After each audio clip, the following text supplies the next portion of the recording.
수면 무호흡이라는 건 자는 동안에 상기도, 그러니까 저희가 숨 쉬는 길, 그러니까 상기도 중에서 특히 이제 목젖 그 부위부터 아래까지 이제 이 후두, 인두 부위가 좁아지면은 되게 이제 코를 고는 코골이가 생기고요. 그게 이제 딱 막히거나 숨을 못 쉬게 되죠. 그럼 그게 이제 무호흡이죠. 그래서 잠자는 동안은 무호흡이 생겼다 그래서 수면 무호흡이죠. 그 길이가 구간이 얼마나 됩니까? 주로 인두 부분이니까 꽤 되죠. 여기서부터 여기까지니까. 아 그래요? 예. 근데 그럼 그게 귀 높이네요? 아니 여기 거의 이제 귀 목젖, 높이- 목젖 있는 목젖 뒤에 네. 거기서부터 이제 거기는 이제 비인두죠. 비인두, 구인두, 하인두 여기까지 인두 부위. 비인두, 구인두, 하인두라고 네, 합니까? 그렇죠. 아, 예. 예. 거기에 하고 이제 거기에 이제 후두 각계라고 있는데 그 이제 숨 쉬는 길, 후두로 들어가는 길 위에 이렇게 덮개가 하나 있어요. 네. 그거까지 이제 숨 쉬는 길이 어느 부위가 그러니까 위치마다 또 다 달라요. 사람마다. 아 그렇습니까? 목젖 있는 부위, 그러니까 목젖, 그러니까 거기 이제 연구개라고 그러는데 그 부위가 좁아지는 사람도 있고, 혀뿔이 있는 데가 좁아지는 사람도 있고, 더 아래가 좁아지는 사람도 있고, 조금씩 달라요. 어디가 제일 많습니까? 한 군데가 아니라 같이 여러 군데가 생기는 게 제일 많아요. 아, 그래요? 한꺼번에. 아 그래요? 네. 아, 그리고 이제 혀뿔이 있는 쪽이 많이 생기죠. 어느 부위가 막히느냐 찾는 게 이비인후과 의사들은 또 제일 큰 과제 중에 하나예요. 왜냐하면 이제 어느 부위를 수술을 해서 네. 좋아질 수 있는 부위냐 아니냐 네. 이런 것도 찾아야 되니까. 네, 네. 그래서 이제 그거를 이제 알려고 이비인후과에서는 이제 수면 상기도 내시경이라는 걸 해요. 아, 네. 자연스러운 잠은 아니지만 위내시경 검사할 때 프로포폴이나 미다졸람 같은 거고 잠을 재우잖아요. 네. 이제 잠을 유도해가지고 약으로 약물 유도 상기도 내시경 검사 이렇게 네. 얘기를 하는데 잠이 들면은 그 코로 이제 내시경을 넣어서 네. 한 군데씩 쭉쭉 봐요. 그래서 어느 부위 이 부위는 괜찮구만. 그리고 잘 때랑 깨 있을 때 하고 잘 때 하고 그다음에 고개를 돌렸을 때는 어떻고 이게 포지션에 따라 또 막히는 게 달라지거든요. 교수님 보면은 이렇게 알 수 있습니까? 그걸 이제 관찰하면? 동영상으로 쭉 찍죠. 찍고 이제 관찰해서 이제 스코어를 매기는 게 있어요. 스코어를 매겨서 저기를 해요. 10대 넘어가시면은 거의 반 이상이 생길 거예요. 네. 40% 정도 되나? 그럼 60대, 70대는 대충 어떻게 대강 어떻게? 50대. 원래는 크게 봐서는 저희가 무호흡증 있는 사람은 한 4% 5% 정도밖에 안 돼요. 근데 전체? 네, 네. 근데 나이가 들수록 이게 많아지거든요. 네. 나이 드시면은 이제 또 인지장애도 생기잖아요. 근데 이 무호흡이나 이런 것들이 또 부작용 중 하나가 인지장애를 유발하거든요. 그래서 치료가 필요하긴 하죠. 네. 그 중에 이제 뭐 이런 수면 관련 질환 중에 M 수면 행동 장애 뭐 그런 거 있어요. 있대요. 네. 그건 이제 신경과 선생님들이 주로 보시는데 신경과하고 신경정신과에서도 보겠구나. 근데 그거는 이제 그것도 이제 양악기 써야 되거든요. 이게 파킨슨이나 알츠하이머로 진행되는 병이거든요. 네. 그런 분들은 되게 인지장애도 같이 있고 그러거든요. 그러니까 그런 수면 장애 있을 때는 꼭 치료를 해야 되죠. 그러니까 나이가 들수록 이 수면 무호흡이나 이런 수면 질환은 더 생길 수밖에 없거든요. 아까 여기 이제 상기도가 막히는 거라고 그랬잖아요. 그러니까 거기에 있는 근육이나 이런 것들이 나이가 들수록 아무래도 점막도 느슨해지고 모든 게 다 그렇게 되거든요. 조금만 설명해주세요. 무슨 일이라는 겁니까? 여기에서. 그러니까 저희가 이제 이 여기 상기도 숨 쉬는 길이 네. 숨을 쉴 때는 이게 딱 열려 있어야 돼요. 네. 근데 그걸 열리려면 그 주위에 아까 이제 혀뿌리도 있고 네. 인두를 주위에 이제 근육도 있고 그런데 이거를 열어주는 근육들이 있고 근데 그런 근육들이 이제 힘을 잃는 거죠. 나이가 들면서. 그러니까 자꾸 이제 이 컬랩스가 된단 말이에요. 그러니까 그래서 이제 자꾸 막히는 일들이 생기고 혀도 마찬가지예요. 혀에 있는 여러 가지 근육들이 있는데 그 근육들이 이제 혀를 잡아당겨줘서 여기를 뒤에 이제 숨쉬는 길 열어주는 근육들이 있고 뭐 그런 게 있는데 그런 것들이 작동을 잘 못하게 되는 거죠. 그러니까 아무래도 잘 때 특히 이제 똑바로 자면 이제 이 저것도 있잖아요. 중력도 있으니까 네. 뒤로 쭉 막힐 확률이 높아지죠. 그러니까 나이 들수록 사실 더 많아져요. 수면 무호흡은. 근데 이제 아무래도 숨을 안 쉬게 되니까 이 산소 공급이 덜 될 거 아니에요. 아무래도. 그래서 그런 분들 보면은 산소 포화도가 많이 떨어져 있어요. 엄청나게 떨어져 있고 이게 무호흡이 있다가 다시 이렇게 숨을 안 쉬니까 뇌에서는 자꾸 깨우려고 그럴 거 아니에요. 네. 그냥 우리 주인 그냥 내버려두면 큰일 나겠네. 그러니까 자꾸 이제 각성이 된단 말이에요. 네. 그러니까 각성이 되면 이게 또 숨이 쉬어지거든요. 그러니까 각성이 되고 그러는데 나는 자고 있는데 여기서 계속 각성시도로 되는 겁니다. 네, 그러면은 실제로 잠을 제대로 못 자는 거죠. 그럼 굉장히 피곤하겠죠 아침에. 그러니까 굉장히 피곤하기도 하고. 그러면 산소 많이 떨어지니까 산소 공급이 잘 안 되고 그럴 거 아니에요. 산소 파도란 건 혈중 산소 파도. 네. 아. 네. 그건 이제 다 재거든요. 그 수면 다운 검사할 때 이런 거 다 되니까 산소 포화도가 쭉 떨어지는데 많이 떨어지는 사람은 60몇 %까지 떨어져요. 그럼 낮에 멀쩡할 때에 비해서. 그러니까 보통은 이제 95% 이상이 정상이고 우리가 90% 이하로 떨어지면은 다른 문제들이 생길 확률이 높아진다고 그러거든요. 다른 문제가 아까 이제 심혈관 질환이나 뭐 대사성 질환 뭐 이런 것들이 생길 확률이 높아지는데 그러니까 심하게 떨어지는 사람은 막 거기까지 떨어져요. 그래서 90% 아래로 몇 %가 잠자는 동안에 있느냐 이런 것도 굉장히 중요하거든요. 이렇게 이걸 봅니까? 네, 90% 이하를 기준으로 봅니까? 그것도 보고 이제 또 하나는 이제 여러 가지 봐요. 그러니까 저희가 10초 이상 숨 안 쉬는 거를 한 번으로 치거든요. 네. 근데 어떤 평균 보통 보면은 숨 안 쉬는 사람들의 한 번 숨 안 쉴 때 평균이 대개 한 20초에서 25초 정도 숨들을 안 쉬세요. 한 번 안 쉴 때. 네. 어떤 분들은 한 번 안 쉴 때 제일 길게 안 쉬는 게 한 1분 가까이 되는 분도 있어요. 90초까지도 봤어요. 제가. 야, 이거 너무하네. 거의. 교수님 환자 중에서. 네. 네. 그러니까 그러면은 오래 안 쉬면 안 쉴수록 산소 포화도가 더 떨어진단 말이에요. 그러니까 많이 떨어지는 건 이제 가장 낮게 떨어진 거가 뭐 60 몇 %까지 떨어지는 사람들도 있지만 얼마큼 낮은 상태에서 계속 오래 있느냐 그런 것들이 사실 문제가 되니까 네. 그러면은 그런 사람들한테 양압기를 쓰는 거거든요. 네. 양압기를 착용하면 이제 내가 숨을 안 쉬려고 그럴 때 바깥에서 코로 이제 이쪽으로 여기다 이제 마스크를 쓰는 거거든요. 이렇게 여기는 코에만 살짝 하기도 하고 여기 이렇게 하기도 하고 전체 쓰기도 하고 그래요. 근데 코로 공기가 들어가서 공기의 압력으로 여기 막힌 거를 열어주는 장치예요. 그러니까 숨을 쉴 수 있게끔 해주는 거거든요. 이게 산소가 아니고 그냥 공기가 들어가는 건데 예전에는 이제 이 압력을 잠자는 동안에 어느 정도 압력이 들어가야지 이게 쫙 잘 열리고 인지를 측정하는 검사를 다시 한번 했어요. 네. 왜냐하면은 공기가 들어가니까 자야 되는데 공기 들어오면 잠이 잘 안 올 거 아니에요. 너무 세면. 그렇죠. 네네. 그러니까 방해받죠 오히려. 그러니까 네네. 그것도 이제 맞춰야 되니까 그래서 네. 이제 그런 양압기를 썼는데 최근에는 자동 양압기가 나와가지고 많이 사용돼요. 최근이라는 게 언제죠? 꽤 됐죠. 그것도 한 4, 5년 된 것 같은데. 어, 특히 이제 미국은 많이들 써요. 네. 그게 이제 그거를 써야 되는 사람도 있고 아닌 사람도 있어요. 계속 지속적인 거 써야 되는 사람도 있는데. 아 그렇습니까? 근데 자동 양압기는 계속 들어가는 게 아니고 내가 무호흡이 오거나 그런 거에 맞춰서 이제 압력이 쏙 들어가고 그러는 거예요. 그래서 압력이 쑥 변화가 돼요. 압력 들어가는 게. 제가 지난번에 어디서 학교에서 데이터를 보니까 2년 지나서는 50%가 채 안 되더라고요. 결국 이제 계속 하시는 분들이 많지가 않은 거예요. 힘드니까. 근데 이거는 사실은 계속 해야지 되는 거거든요. 그런 데서 이제 교수님들도 좀 연구거리랄까 고민거리랄까 이런 게 생기지 않을까 싶어요. 환자들이 그렇죠. 사용을 적응 못하니까 그러니까 새로운 게 뭐 있겠느냐. 그러니까 그런 걸 못하니까 못하시는 분들은 그럼 이제 뭐 마우스피스를 끼게 하든가 아니면은 뭐 수술해서 교정될 수 있는 부분이 있으면은 그걸 시키거나 그러고. 마우스피스가 이제 그거에 대한 어떤 그렇죠. 보완 아이디어인 거죠. 그건 굉장히 오래됐어요. 예전에 약기 그 전부터 있었을 거예요. 그러니까 그건 이제 턱을 잡아 당기는 거니까 이쪽 악관절이라는데 문제들이 많이. 턱을 왜 잡아당겨요? 무슨 일이? 이거 잡아 당기면 여기 뒤쪽에 예. 인두 부분이 넓어져요. 지금까지 하던 모든 골든 스탠다드 치료는 양압기로 돼 있어요.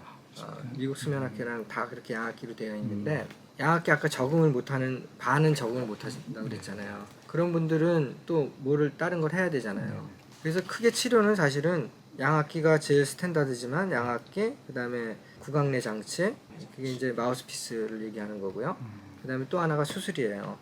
세 가지가 크게 이제 치료하는 거고요. 또 하나 더 중요한 건 생활 습관 조절하는 게 있어요. 이건 무조건 해야 되는 거예요. 네. 이게 이제 술 담배 끊고 몸무게 컨트롤 해야 되거든요. 몸무게가 10% 올라가면 이게 한 30인가가 올라가든가 그래요. 그렇습니까? 굉장히 몸무게가 증가되면은 무호흡이 확 증가되게 돼 있거든요. 근데 거꾸로 몸무게 줄이면은 이게 떨어지는 게 그만큼 안 떨어져요. 아하. 그러니까 처음부터 안 올라 살이 안 찌는 게 중요하죠. 아. 그래도 살찌신 분들이 비만인 분들이 살을 빼면은 무호흡 지수가 많이 떨어져요. 네. 엄청 떨어져요. 그래서 네. 그거는 그냥 생활 습관 관리는 꼭 무조건 하게끔 하고 그리고 이제 세 가지 치료법이 있는데 네. 양압기가 제일 우선적으로 하지만 이거를 적응 못 하시는 분은 나머지 두 개 중에 네. 뭐 딱 이제 봐서 이 구강내 장치가 필요하신 분들은 저 같으면 여기 이제 윤필영 교수한테 보내죠. 가서 윤필영 교수. 치과의 윤필영 교수. 아 치과요. 네, 우리 치과의 윤필영 교수가 이제 또 그거를 또 분당에서 윤필영 교수가 또 다 맡아서 해요. 네. 그래서 그거 관련돼서 논문도 많이 썼어요. 윤필영 교수한테 보내고 딱 봐서 이제 구조적으로 네. 수술해서 이 상기도를 넓힐 수 있는 분이 있는 것 같다. 그렇다 그럼 그런 분들은 수술을 하죠. 그리고 어떤 분들은 이제 수술이 이제 꼭 이쪽 목이랑 그쪽 상기도 수술만이 아니라 이비인후과 교수님이 하는 겁니까? 그렇죠. 네. 네. 그것만이 아니라 네. 양압기 쓰고 그럴 때는 이제 코로 공기가 들어가고 그러니까 코 안에 이상이 있어도 못 하거든요. 그러니까 코에 수술을 하는 경우도 있어요. 코 수술도 하고 그래서 지금은 대개 이제 수술하는 게 한 군데가 아니라 몇 군데를 한꺼번에 목도 하고 코도 하고 이런 것들이 지금 유행이에요. 그렇게 하는 게 유행이고 미국에서는 지금 어떤 수술이 더 유행이냐면은 우리나라에 안 들어와 있어요 아직. 신경을 자극하는 수술이에요. 뭐냐면은 아까 이 혀가 뒤로 쭉 처진다고 그랬잖아요. 혀를 근육을 자극을 해갖고 혀가 앞으로 쭉 당겨 나오게. 자고 있는 상태에서. 네. 그럼 어떻게 해야 되냐면 그거를 관장하는 신경이 있을 거 아니에요. 네. 뭐죠? 그게 뭐죠? 그게 이제 하이포글로살 이거 설하신경. 설하신경이요. 네, 설하신경. 영어로는 하이포글로살. 네. 하이포글로살이요. 하이포글로살이요. 네, 글로살 러브를 찾아요 여기서. 네. 여기서 네. 찾아가지고 거기다가 신경을 자극하는 신경 자극하는 거를 딱 거기다 딱 설치를 해요. 그리고 또 하나는 이런 데다가 숨 쉬는 거, 네. 우리가 호흡하는 거를 감지하는 그런 걸 설치를 해서 네. 요게 그걸 작동을 딱 시키면은 호흡에 따라서 숨 들이마시고 내쉬고 그럴 때 이게 아마 들이마실 때 이게 막힐 테니까 그거에 따라서 자극을 뽕 주는 거예요. 그럼 샥 잡아 당길 거 아니에요. 그래서 이제 무호흡이 없게끔. 그 잡아당기는 건 뭘 잡아당기는 거죠? 그러니까 신경을 자극하는 거예요. 그러니까 내 호흡에 맞춰서 그 신경이 자극되는 거예요. 설하신경이에요, 이것도? 네. 아, 같은 설하신경을 자극하는 네. 겁니까? 그러니까 그 설하신경에 하나는 이제 호흡을 감지하는 센서를 여기다 다는 거예요. 그러니까 여기다 달고 여기다 하나는 신경 자극하는 걸 여기다 다는 거죠. 네. 그래서 요거에 따라서 그 턴 온하면은 스위치를 온하면은 잘 때 스위치를 온하면은 이제 내 숨 쉬는 거에 따라서 신경을 뽕뽕 자극하는 거예요. 첫 번째는 어디다 설치하는 겁니까? 한 군데? 이제 여기 설하신경이 이렇게 지나가거든요. 아, 이렇게 지나가니까 그거 찾아가지고 예. 그 브랜치를 찾아서 거기다 싹 설치를 하는 거예요. 수술이에요. 그러니까. 수술이니까 내부에다 집어넣는 겁니까? 그렇죠. 예. 여기 이제 째가지고 거기다 이제 집어넣고 여기다 이만큼 터널을 뚫어갖고 여기다 숨 쉬는 데다가도 숨 쉬는 거를 인지할 수 있는 센서를 이 안으로 집어넣어요. 내부에서 다 연결되게? 네. 센서를 연결해서 이 숨 쉬는 거에 따라서 이거 자극하는 걸 하는 거예요. 그러니까 자는 동안만 하는 거죠. 네. 근데 그건 무슨 치료라고 혹시 표현이 있습니까? 이게 하이포글로살 러브 스티뮬레이션. 설하신경 자극 네. 치료요법 네, 수술이죠. 네, 그렇죠. 네. 어.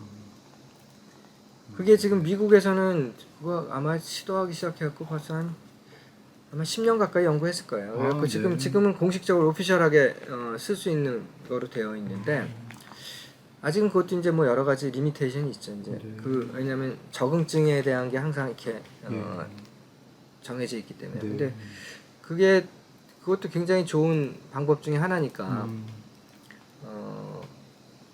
뭐 우리나라는 아직 안 들어왔는데 아마 일본에 곧 들어간다는 것 같고. 교수님들도 다 관심 있을 것 같은데요. 그럼 젊은 다들 교수님들. 그럼요. 다들 그거 때문에 뭐 연수 갔다 온 사람들도 많고 그렇죠. 근데 뭐 사실 수술이야 뭐 한두 번만 보면 다 할 수 있는 거니까 그거는 문제가 아닌데 그 회사가 이제 그거를 이제 만드는 회사가 네. 있거든요. 그렇군요. 유럽에도 하나 있고 네. 미국에 2개인가 있고 그래요. 물건이 근데- 들어야 되군요. 그렇죠. 근데 그거는 이제 그것도 이제 적응되는 사람들이 있어요. 그러니까 무조건 다 되는 건 아니고. 아, 예. 그래서 그거에 맞춰서 이렇게 지금 미국이나 이런 데서는 그런 거에 맞춰서 이제 아까 3가지 치료법을 어떤 거 쓸 것이냐를 정하는 거죠. 예. 수술하는 사람도 좀 많이 하세요? 예, 꽤 있어요. 그래요? 아주 많지는 그 양압기가 보험되고 난 다음에 많이 줄었어요. 네. 그러니까 예전에는 양압기가 보험이 안 되고 워낙 비싸고 그러니까 수술은 보험이 되고 그러니까 다들 한 큐에 끝내려고 수술을 하는데 아, 아주 옛날에 이제 목전만 수술하는 거는 한 성공률이 50%가 채 안 됐어요. 네. 우리가 얘기하는 거로. 근데 지금은 이제 여러 군데 네. 수술하는 거 하고 나서 한 60% 이렇게 됐는데 아까 얘기한 그 약물 유도 내시경을 해가지고 어느 부위가 막히는지를 찾아서 그 부위에만 스페시픽하게 수술하는 그런 거를 자꾸 하면서 수술에 대한 그 효과가 훨씬 좋아졌죠. 옛날보다 훨씬 그러면 높아졌죠. 뭐 예를 들어서 10사람 오면 수술한 사람이 몇 사람이나 센터를 찾는 한두 명? 한두 명. 그러니까 대개 이제 그거 하다가 그러니까 양압기 쓰다가 안 되는 분들 그분들은 수술해야 되겠네요. 수술 그러니까 이게 확률이 적더라도 뭔가를 해드려야죠. 네네. 그러니까 수술하거나 그렇죠. 그리고 구조적으로 뭐 편도가 워낙 크고 뭐 이러신 분들은 수술하면 확 좋아져요. 그 이제 기본적으로 구조적으로 편도가 늘어져 있는 사람들이 편도가 큰 사람들이 크다고 있어요. 표현합니까? 커서 그것 때문에 그냥 거의 막고 있는 사람들이 있거든요. 뭐 그런 분들은 대개 이제 또 주위 이제 점막도 다 늘어져 있고 막 이러기 때문에 편도 제거하면서 그걸 다 당겨주는 수술 뭐 이런 거 좀 해요. 제일 큰 거 중에 하나는 지금 이제 수면 다운 검사가 그게 지금 진단에 제일 중요한 거로 되어 있는데 이게 굉장히 불편해요. 검사하는 게 병원에서 하룻밤 자야 되는 거가 있고 이거 뇌파부터 해서 온갖 걸 다 붙여야 되거든요. 그렇죠. 붙이는 데만 1시간 이상 걸린대요. 네. 그 검사실 직원들 얘기가. 그러니까 지금은 그게 가장 기본적인 검사인데 이걸 좀 더 간편하게 할 수 있는 진단법이 있어야지 될 것 같아요. 지금 요즘 사실 엄청나게 디지털 시대인데 예전부터 막 생각해 보면은 그래서 이제 포터블로 진단하는 거가 나와 있는 게 있어요. 이스라엘에서 나온 게 있는데 그거는 이제 말초혈관 동맥압을 측정을 해가지고 무슨 이상하게 어떻게 수학적인 계산을 해서 무호흡이 얼마큼 있고 그런 걸 측정하는 게 있어요. 와치팻이라고 그것도 한 10몇 년 됐는데 그것도 미국에서 뭐라고요? 와치팻이라고 그래요. 워치팻. 네, 워치 제품 이름이요? 네, PAT. 음. 근데 미국에서는 그것도 다 인정이 돼서 보험 해주고 그러는데 우리나라는 안 돼요. 근데 그거는 이제 집에서 하는 거니까 집에서 홈 모니터링 하는 거니까 그런 거 비슷하게 뭐 좀 뭔가를 좀 만들어야 될 필요가 있어요. 근데 그거는 이제 뇌파나 이런 것들이 측정이 안 되기 때문에 그냥 간단한 것들만 되는데 뇌파도 뭐 이렇게 디지털로 앱으로 하는 것도 나오고 그렇잖아요. 뭐 혈압 재는 것도 마찬가지고 그런 간단한 것들이 많이 나와 있는데 그걸 분명히 회사에서 할 텐데 그런 걸 다 해가지고 좀 더 간편하게 진단을 할 수 있는 방법이 있으면 제일 좋을 것 같은데 그것도 그렇고 양압기도 사실 마찬가지인데 이게 사용하는 사람들이 너무 불편하거든요. 그리고 이제 이게 마스크가 여기 딱 맞아야지만 되는 거니까 마스크 피팅이 딱 맞아야 되고 그래서 지금은 뭐 그런 것도 하는 것 같아요. 회사에서 이제 사람들마다 요즘 미션 임파서블 그거 보면 이제 머리 이게 딱 스캔해가지고 가면 쓰잖아요. 네네네. 그런 것처럼 스캔해갖고 여기만 사람들 각자 얼굴에 맞는 이 마스크를 만들고 그러는 것 같아요. 그거는 회사에서 하더라고요. 네. 하는 것 같은데 우리나라는 아직 맞춤형으로. 그럼 아무래도 조금 더 이게 좀 더 편하겠죠. 네. 지금은 이제 그거 쓰고 나면 이제 이게 여기 안 맞으면 옆으로 바람 새거든요. 바람 새면은 효과가 또 전혀 없고. 네. 그러니까 그런 것들에 아마 좀 낮을 텐데 뭐 다른 방향도 좀 생각을 해봐야 되지 않을까.